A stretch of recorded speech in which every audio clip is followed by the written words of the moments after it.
All right, let's run through my own collection and go through what cards I collect, what sets I'm after, and what cards I would more than likely never sell. I do apologize for the months in delay for this video. I kept trying to make sure that certain cards did make the cut for this video, so yeah, that's why. Now, I do have to admit, when I first came up with this idea of shooting this video, I actually thought I wouldn't have too many cards to show, but I'm quite surprised I actually do have a fair bit to go through here. So I'll try and go through them as quickly as I can. Give stories about them where possible and all that sort of stuff. So we'll go through my Jeremy Lin PC first off. So yeah, I'm big into Asian players. I think it means a lot to me because you look for role models growing up playing basketball, and for Asian players when I was younger, it was really just Yao Ming, and then sort of when it got towards as I got a little bit older, Jeremy Lin popped off for Insanity, which was an incredible period. So yeah, Silver Prism of Jeremy Lin. The Gala, beautiful 3-color patch from the Lakers uniforms. Shout out to Lucas who sold me this at a solid price. Just Jeremy Lin first year Prism. Jeremy Lin team color match of Certified. Just Rookies and Stars of Jeremy Lin, just a base card here. Prestige base. Bonus Shots, which is numbered of Jeremy Lin. This one's out of 49. Rookies and Stars, it's another parallel. We have the Gold Prestige. This one is out of 249. And then the autos that I've got of Jeremy Lin. So first up, Cornerstones.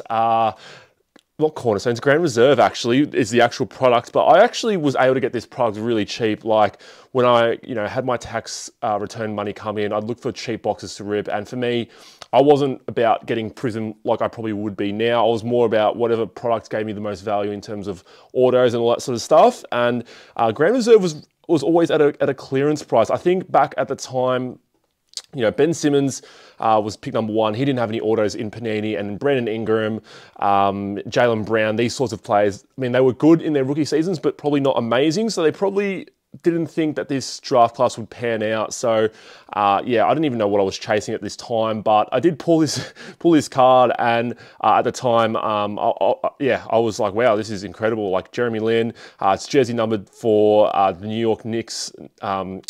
New York Knicks uniform. For the Nets, he's obviously number 7 there, but I was really quite stoked when I pulled this, and it's been in my collection since. I've kept it in a one touch. This won't leave my hands, and I know it will go for a fairly high price. One of my recent pickups for Jeremy Lin. I actually got this one for like $2 to $3 off a Facebook sale. I've always said, if you want to keep an eye out for value options, always look at Asian players, especially if they have autographs, because more than likely if it's going for like anything less than $10, it's going to be a steal. So $2 to $3 for this one. I think the comps are around $50 to $60, but PC for that one, so I don't really care about the price there. And then sort of an iconic card, I guess, for Jeremy Lin. The Contenders patch. These are manufactured patches. They're not game worn, event worn, or anything like that. It's just more the autograph, which is on card. I mean, these have held price since I bought it a couple years ago. So yeah, Jeremy Lin stuff has held true to its price, even though he hasn't really done anything other than play in the Taiwan Basketball League. But yeah, my Jeremy Lin PC, it's quite small, but there's still other stuff here that I'm quite keen to show you guys. So going on from Jeremy Lin, just saying that a lot of Asian players go for a high price. I did get this one at a recent card show, but Yuta Watanabe, this isn't rookie or anything, but Core Kings auto. I think I paid like $10 for this one, but yeah, Yuta stuff, Japanese player, playing very well for the Nets. All right, so the Yao Ming PC is actually not too big. I thought it'd be much bigger, but there's still some nice stuff here. I'll save my favorite pieces till last. This first one up, the Authentics, just game worn jersey. I think I've got a few jersey cards of Yao Ming. They're actually, I didn't pull them out, but I think I've got like 5 or 6 of his game worn jerseys. Iconic player. Unfortunately, didn't have the greatest, not greatest, but more the longest career, but 7'6" big man. A lot of weight through those feet. So yeah, didn't really end up too well. Another Upper Deck game worn jersey. Pre-rookie card of Yao Ming. This is from CBA Omni. So it's very high pop count, but I guess a pre-rookie card. You've seen what pre-rookie cards go for Luka and all that sort of stuff. So I think it's just still nice to collect some things. If you're a true collector of a player and they played in the international league, they've got another rookie before that. Like I said, with Nikola Jokic, you've got the Mega Vizura sticker, and then for Luka Doncic, you've got his EuroLeague pre-rookie stuff there as well. So yeah, that was really cheap. It was like $40 for that one. And then my 2 favorite cards of Yao Ming, obviously the autos that I was chasing for a fair bit. The Topps finest rookie auto. This one is on card. Yeah, like this one, like how it has pro uniform as well, and the autograph is quite clear. A few sets from that period of where the autographs aren't really the greatest. I mean, like they're still on there, but it's just like I think the photos in the background sort of like hide the autographs. But yeah, numbered to 999. Got this one for like $400 to $500 last year. And then the card I was chasing for over a year, the Bowman signature, also out of 999. But yeah, an on-card auto. And I got this one fairly recently. I think it was like $400 to $450. And I remember, like I've spoken about this before, but went to the first hobby hangout and some guy was selling it there for like $900, and I was willing to pay, you know, $850, which at the time was over comps, but he wasn't willing to budge on that price. I actually think his price was around $1,000, and yeah, ended up getting it for like half the price around a year later. So patience is a virtue for those sorts of things. Moving on to a little bit of AFL for the Aussie people out there. Sorry, apologies to the American people, but Dustin Martin, I've only got a couple cards here, but Prestige, just his rookie card here. Richmond not doing too well, unfortunately, but you know, people can be cut about that, and I have been cut throughout this season, but I just reflect back to the good times, and Dustin Martin's brought a lot of happiness to me, and then I guess probably my favorite card in my whole entire collection, the draft pick signatures of Dusty. I got this one graded PSA 9, 006 of 400, so low numbered cards in the AFL go for a slightly higher price. I'm kind of glad I didn't get this one graded for the autograph, because I have seen someone else grade it through BGS, and if you kind of see that little streak there as he kind of goes up and back, I reckon that created a little bit of a streak there, and that's just his autograph. But I did see a BGS autograph graded of this, and yeah, it got a 9. So I'm kind of glad I just got the grade of the card itself, and you know, would have hoped for a PSA 10, but I'm still glad with the PSA 9. Just considering there's not much on the pop report for AFL cards in general, I'm glad to, you know, really have this one in my collection, because there isn't, yeah, like I said, too much out there. All right, let's move on to the Gardner Minshew PC. So moving on to another sport, different football. We got the American football now, but yeah, got some nice stuff here of Gardner Minshew. More volume, not really the high-end sort of cards here, but he's someone that I can get at a cheaper price and sort of enjoy. Really love his personality on the field, and I quite like following him in general. So Purple Power out of 49, gorgeous parallel here. Yeah, PSA 9, got that one. This one, shout out to my guy, one of my more recent mail days, he gifted this one to me. Yeah, shout out to him at King's Collectibles, King_Collectibles. Yeah, kaboom. Not rookie, but like the second year, I'm pretty sure, of Gardner, but like really gorgeous card here. I love the kabooms, honestly. Like, they're probably one of my favorite inserts. I know they're really hard to find, but yeah, if you're willing to pay up for it, they're really worth it. And the kaboom for Gardner, gorgeous, gorgeous card. And for going through in terms of like more volume, I guess I've got a lot of cards here. I mean, Optic Holo Auto, Purple Select, Blue Ice to 99 of Gardner Minshew, more Chronicles, Optic Holo to red to 99. I'm hoping he plays gets a chance this year. I know the Colts drafted Anthony Richardson, but I hope he gets a chance. He does deserve it. You know, being the backup to Jalen Hurts for a couple of seasons, and he's proven that he can be a starting quarterback. It's just who's going to take that chance on him. Select, Red Wave, which is numbered to 149. We've got just, yeah, base stuff here, and Select Silver. So, yeah, I've got more volume for Gardner Minshew. I mean, my favorite card there is obviously the one that my gifted me, which is a Kaboom. But, yeah, gorgeous, gorgeous cards. All right, so back to basketball. Moving on to my Houston PC. So there's a lot to get through here. Yeah, we'll just go through the Usman Garuba stuff. So, I mean, I like Alperen Sengun as well, but I feel like he's almost like a bit of an investment for me. With Garuba, I can buy him cheaply just because of the price that he goes for, and not care too much if he goes well or not. But yeah, unfortunately for Houston, kind of in our James Harden years, we didn't really have too many first-round draft picks because we were trading them off for you know, other pieces for our potential championship run, which we never got. But yeah, with us having a lot of first-round draft picks now, I can finally start collecting Houston players again, because it seemed like, I don't know, maybe if you watched my content a couple of years ago, we didn't have any first-round draft picks. Probably seemed like I was more of an investor and not really a collector. So now I can actually show you guys that, yeah, I do collect some things. So Gold Disco, number to 10, Usman Garuba. Optic on-card auto, white sparkle PSA 9s. I got this one back from PSA grading recently. Select blue disco to 25. We have the first off the line orange pulsar, which is 215. Premium scope to 249. Optic choice auto. Fast break optic to 50. Yep, optic holo, next day auto, and then the gorgeous black gold PSA 9, PSA 9, PSA 8, I wish it was a PSA 9. Yeah, going through the PSA grading reveal last time, it was because there was a fingernail indent around where my thumb is right there. So as you can see, yeah, as you can see there, bit of a fingernail indent. Got the PSA 9, unfortunately, but still a gorgeous, gorgeous card. I'm quite keen to see how Usman goes with Ime Udoka. I think Ime will like him a lot, just basing off how he coached at the Boston Celtics, preferring that defense over that offense. And I think Garuba is one of those players that will sort of be versatile for him. So I'm very excited actually to see how he goes with Ime Udoka. Going back to my childhood, so four cards I would never sell, and I swear to God I would never sell these cards. But yeah, when I was younger, you know, I used to go to the market, the local market here. So this is going like 20 years ago, and you know, going through the market, seeing what people sold and stuff. The one thing I would always go for were the cards. So going through these folders of cards that people had, I would just pick out cards and not even know who the player was. You know, these are 80s and 90s cards, so players that I didn't know, and then yeah, just have a whole bunch of cards to take home that were cheap. But whenever I found a big name, I always kept it like close to my heart, because I always thought that it was like the coolest thing ever.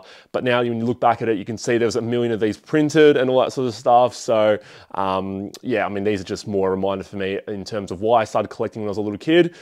So yeah, let's just go through it. So Larry Bird, I mean, I would have picked these up for like $1 to $2 like 20 years ago. And yeah, just kept them in a shoebox. You know, when I finally learned how to store cards rather than actually just having it in the shoebox, I've actually put it into a sleeve and a top loader. So yeah, I guess a bit of a funny story. I remember when I started opening cards again around 10 years ago, I actually bought some top loaders because I saw people actually using top loaders, and I didn't know like there were sizes or anything like that. So I remember buying like this really thick top loader, and I opened a pack of cards and I just literally chucked it into the thick top loader and it was just moving around. So at least I know now that, yeah, that's a massive no-no, but again, good key reminder of why I collect still. So Larry Bird, Celtics, the Skybox, I mean, these really cheap cards, so would never try to sell them because they're not worth anything, but they mean a lot to me because, again, from 20 years ago, and they've always kind of stayed with me.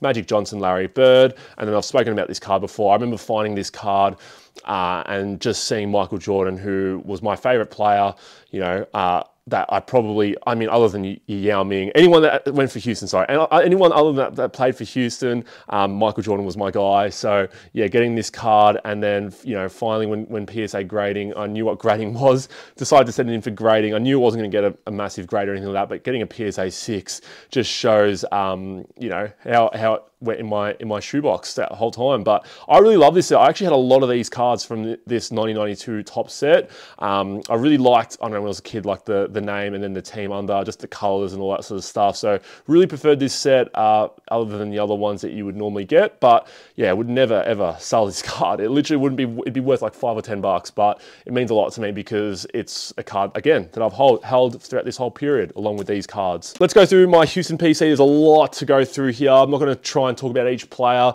maybe a few things about each player, but yeah, being a Houston fan, I've tried to get a few rookie autos of more the lesser known players because they don't go for much and I'm not worried about resale value or anything like that. So other than this card here, the rest of them are relatively cheap. Hakeem Olajuwon, sticker auto, but I like this card, Upper Deck. It's got the vintage Houston Rockets jersey. Would never sell this one as well, just being that it's Hakeem and he's brought us our only 2 championships. I mean, if James Harden comes back and he wins us a championship, I'll go get another one of his rookie auto cards because I did sell mine when he left us, but Hakeem the Dream is my guy. All right, let's break this pile up. So Ryan Hollins, little bit, yeah, PC, just because he's our commentator at the moment. He has no Houston connection, but I was like, I saw this online and I was like, oh, Ryan Hollins, get his rookie auto. Doesn't go for a high price. I think I paid like $1 for it. So yes, Troy Daniels, great shooter, Omer Ashik, Terrence Jones. So I actually will try to sell these. I'll pretty much going to sell all of these. other than I've decided to keep the patch. So I'll sell all of these, which I got in the lot with the black 1 of 1. So sell all those, but yeah, just keeping in the PC for now, but the gold as well, select. Coutinho Mobley, who was the man along with Steve Francis in the early 2000s for Houston. Do need a Steve Francis rookie auto, I think. That's probably another one I would probably go for. Chandler Parsons, Jermaine Taylor, Hashim the Dream Thabit. Gerald Green, China Onoaku, the guy who shot the underhand free throw. I mean, Rick Barry obviously came up with it, but this guy actually carried it into the NBA. Mason Jones, Donatas Motiejunas, Isaiah Cannon, Terrence Jones again, Chandler Parsons. I did say in another TikTok, or I might even post it on YouTube as well, just as a reel, or as a short, sorry, that I am collecting draft busts, but yeah, a lot of those cards are still in America at the moment. But yeah, I will start a new I have got a new PC going on of draft busts. Nothing here at the moment. I think the beat is part of it as well. But Nene, PJ Tucker, Aaron Brooks. Oh, Aaron Brooks was an absolute gun for us. He actually came back to Houston like 3 or 4 times. I think he was a bit of a cult hero for us. And he did come in the NBL as well. Kyle Landry as well, great player. Marquise Chris, Chase Budinger, who was in the slam dunk contest. Courtney Fortson, autos. And I think that's pretty much it, other than the one set that I did say at the start of the video that I do collect. So yeah, let's run through it. So I saw someone in COVID posting the 2018 to 19 Noir number to 10 set, and I thought, honestly, it was like a love at first sight. It was like one of the prettiest sets that I had ever seen in terms of the patches.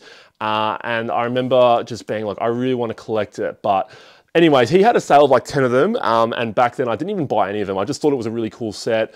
But then a trade offer came up for a Kevin Porter Jr.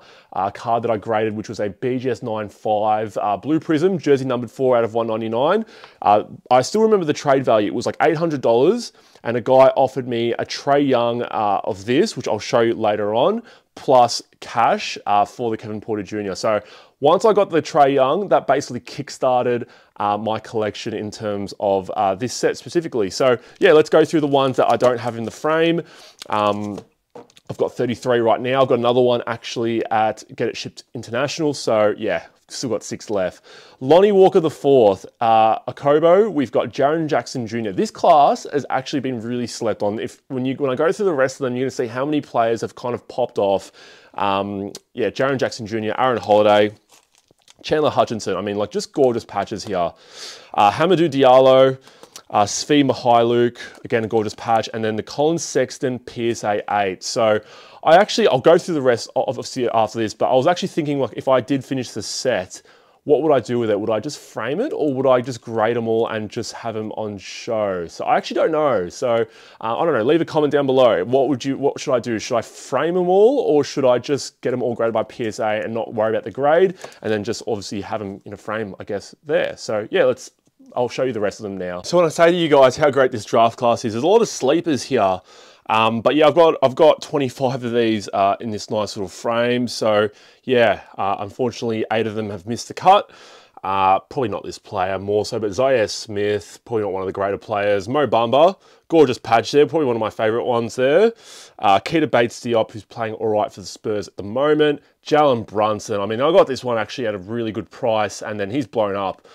So yeah, he's playing very, very well now for the Knicks. Landry Shamet. So I actually got gifted this one by Shane Panther. So shout out to you, Shane, if you watch any of my videos. Mitchell Robinson here for the Knicks. We have Jared Vanderbilt, who's on the Lakers. One of my favorite, more under the radar, slept on players. Devontae Graham, gorgeous, gorgeous patch there. I mean, like the purple along there. Wendell Carter Jr. Yeah, another gorgeous patch there. Shea Gilgeous-Alexander, got that one actually in a trade, but yeah, gorgeous card here. We have Mo Wagner. Apologies for the light as I try to get the right angle. There we go, Mo Wagner. Mikal Bridges. We have Amari Spellman. Jacob Evans III.